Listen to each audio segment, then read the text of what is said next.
Musiker-Board, NAMM Show 2023, Guillaume, Pille from Two Notes is here.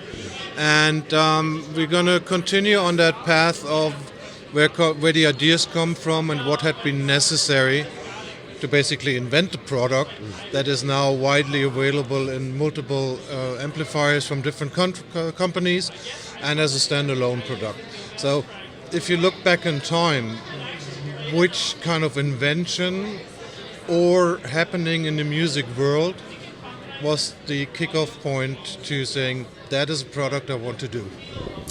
Hey Martin, that's a very good question. Well, I'm a guitarist and I also recorded many amateur bands, nothing professional, I'm an amateur. Yeah. And like many people, I wanted to record from home. And I was lucky because at the time I actually had a house, so I had a room that was my recording room. Okay. But still, when you want to record guitar, and I actually played an angle amp back in the day. To record guitar, when you're in your monitoring room and you want to adjust some settings or you do the miking, you would have to go from one room to the other. Of course, I didn't have someone to do that for me and listen. So it's pretty much impossible to listen to what you're doing while you are actually turning the knob. And, you can't be at two places at once. So when you are in that situation, and we talk about 2000, 2002, we only had some modeling software that would run on computer, and they weren't amazing. At the time, we had a few hardware products like the pod so it was 20 years ago, okay? So it was really the infancy of those technologies, modeling technology. It was already quite good, but I had an amp, so I didn't want to replace the amp. I had it, okay? And I didn't need 20 million sounds. I just wanted my sound that I took the time to create and make sure it was working with my band at the time.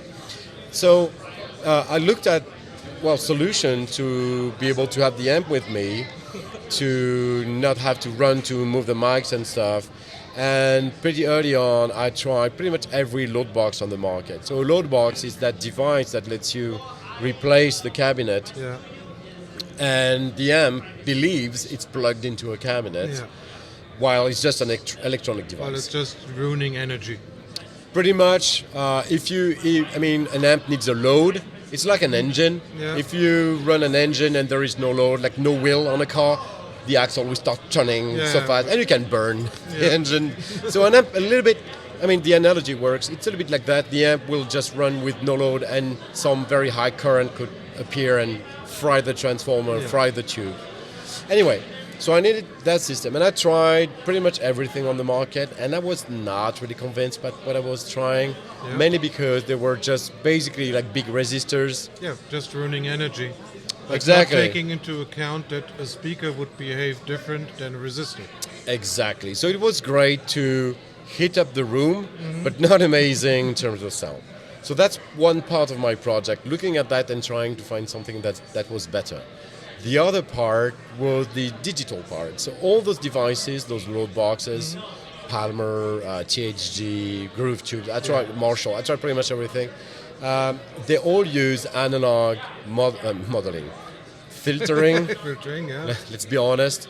And that filtering was usually simple, and to me it was quite a bad representation of what an amp actually, what a cabinet actually is, which is a lot of accident, phase relationship between the speakers and stuff, and the room interaction.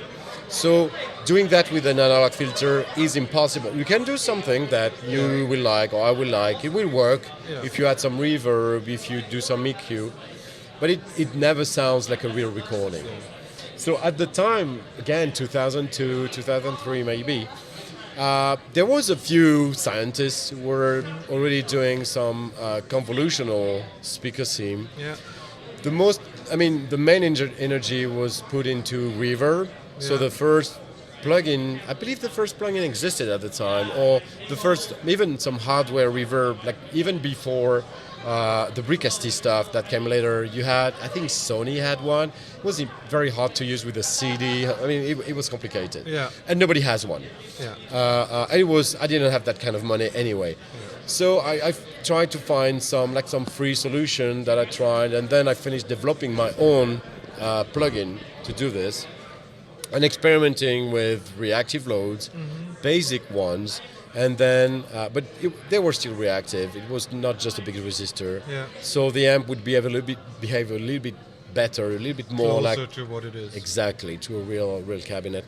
And on the digital side, I found pretty early that IRs or convolution was working quite well. It's not perfect. It doesn't represent everything. Like an IR cannot do distortion, for example. So it's only. It's like a big filter, big complex filter. It works great, and I mean a cabinet is mainly a big filter, complex. But you can always find a little bit more on the dynamic side of things. So that's why we work on our DynIR technology, which is able to capture the natural distortion from the speaker. Okay, now you mentioned it when you said distortion earlier. You're not talking about amp distortion. No. You're talking about the distortion that comes in from the speaker. Exactly. Working. When you push the speaker a little bit too hard, this is what's happening. Up to a point where it just saturates entirely, and usually you're not supposed to use your cabinet like that, which probably will die. Yeah. So you're not supposed to do that. With algorithm, we can. Okay. You can't break anything. You can. So really the two technologies. I did not invent the convolution stuff. Yeah. It's 100 years old. I did not invent load boxes. They are being used since the 70s or in production for hi-fi product, for example. You use a big resistor, you plug the amp into it to make sure it works without making a lot of noise. So my only participation in this was to put them together. Try to improve on the load side and on the convolution side. Okay. So that's the first Torpedo product. That's the first Torpedo. And if I put all this together, welcome to the same boat as everybody out there on Musiker-Board. None of us had been famous enough to not be alone doing the recording. So if you want to bring it to one point, the basic starting point was you've been alone. You've not been famous enough to have a full studio working for you. Oh, come on. I was just nobody. Okay. As everybody. Yeah, absolutely. So you're on the same boat out there. No, I mean, and as I told you earlier, I also started on forums. That's how I learned a lot of stuff. I also studied music at a proper school, but like everyone in the 2000s, I learned a lot of stuff. I shared whatever I had to, and we started with Audiofanzine mainly at the time, the French forum. We started create our own little focus group, talking about the concept. Is it working? A lot of people didn't understand, and you know what? To this day, a lot of people don't understand. They still don't understand, but that's fine. And that's how it started. I mean, I believe the first batch of Torpedo was maybe 50 units. Yeah. That's how I started in 2008. You know what? The funny thing is, when we started talking about it, a few people actually got it right away. Okay. Like they understood that it's exactly what they needed. Among them, Richard Kruspe from Rammstein, one of my first famous clients. Okay. Very first. He was like, "Hello, I'm Richard. I play in a band called Rammstein." I'm really, that's the email I received. I was like, "What's happening?" Yeah. So it was at that point, that's when I realized, okay, probably a few people will be interested, and maybe there is a business we can build around that. It was tough because the concept is a little bit complicated to understand. Yeah. But when you have the problem and you know that solution exists, usually I make people very happy. And I saved many couples. Definitely. So this was kind of the behind the amp starting point. Yes. Now you developed a new product that you released last year. Yeah. Or, I don't know, released a little earlier, but that arrived last year? You mean, you're talking about ReVolt? Or, yes. So, okay.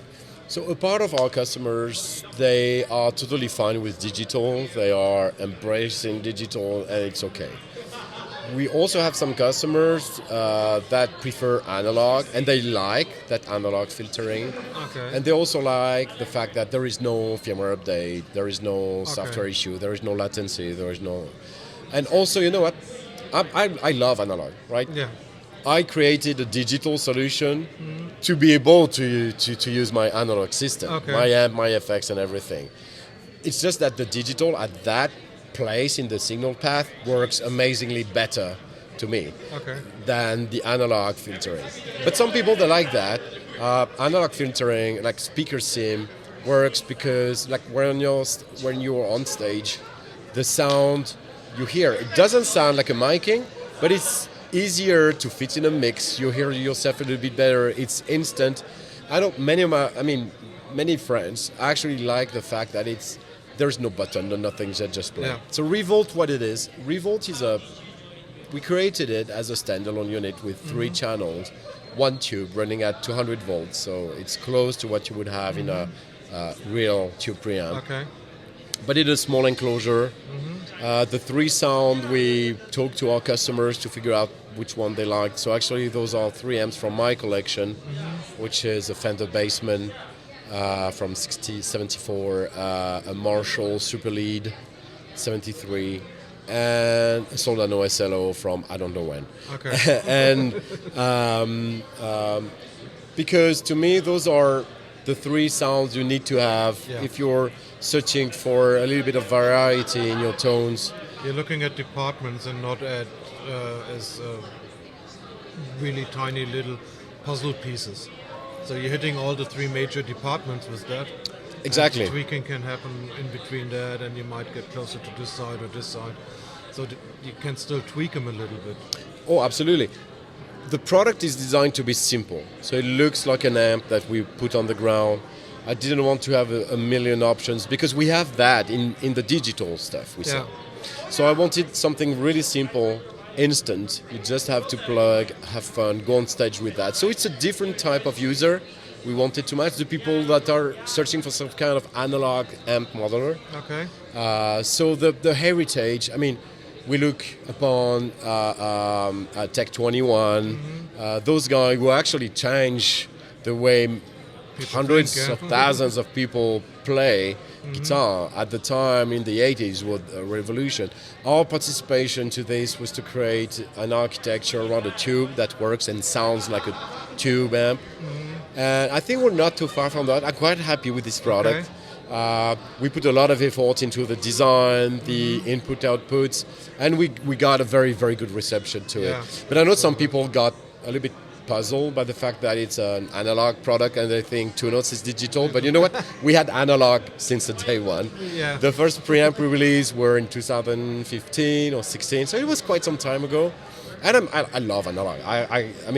Again, I think you use digital when it's practical, when it's functional, when it's better than any other solution. Like, I'm not a big fan of silent cabinet, those big box with a... I don't love the sound out of those, even if it's a real speaker, real mic, but to me it sounds a little bit like that all the time, so you need to process it a little. It's the post-production that makes it difficult. Yeah. If I can reach the signal without much post-production, as the one-man show again. Exactly. The torpedo, the digital torpedo, is really about what you have out of it. That's what you can print on the record or push to the audience on stage. ReVolt is a different approach. It's something that's simple, fast, effective, and a little bit sexier than the rest of the torpedo line, which is more like a tool. This is a tone machine. This is something that is your core tone, and you build your full tone with other effects, pedals, maybe a torpedo cab after it if you want the torpedo functionality. But if you just want to go analog, no hassle, that's the type of product. Okay. From the 3 amp models that you mentioned, like if you do a camper profile or something similar, for my personal feel, you're kind of hitting an area where it sounds real from 5 to 7 out of 1 to 10. Okay. Is the analog approach, does that give me a wider target area where it really sounds? Would it follow the real amp from 1 to 10? It's even more than that. For example, the the Plexi, the Channel B. It sounds very, very close to my Marshall, but I decided to let the gain go over what the Marshall can actually do. And so I take the same characteristics, it's the same tone, but I push it a little bit like some technician can mod those Marshall to add more gain.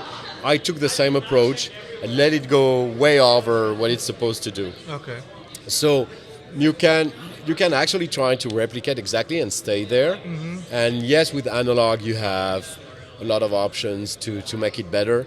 But you can also tweak it to your taste, which is what I did. Like the Soldano, I stayed quite close. The basement, I stayed as close as possible. But on the Marshall, I wanted a little bit more. The Marshall's 10 is your 8. I wanted to go to 11 with it. Okay. You know?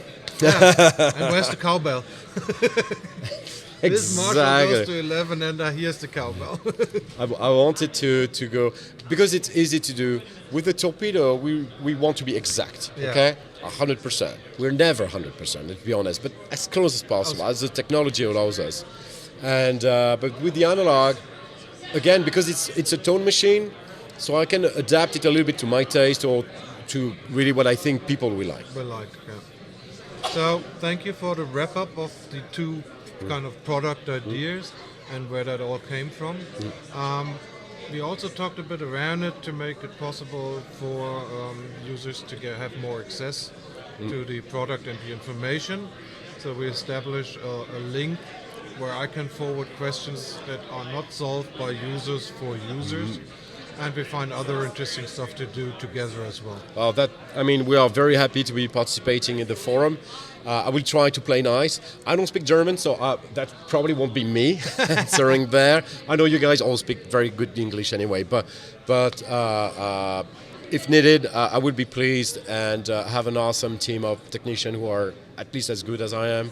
But I'm always happy when I find 5 minutes to answer people. We have also stuff on Facebook and things when people want to talk to me directly. But I will create a personal account on Musiker, so I will try and come when I can. But I'd be happy to be a part of this. So, 2023 NAMM update with Guillaume. Excellent. Thank you.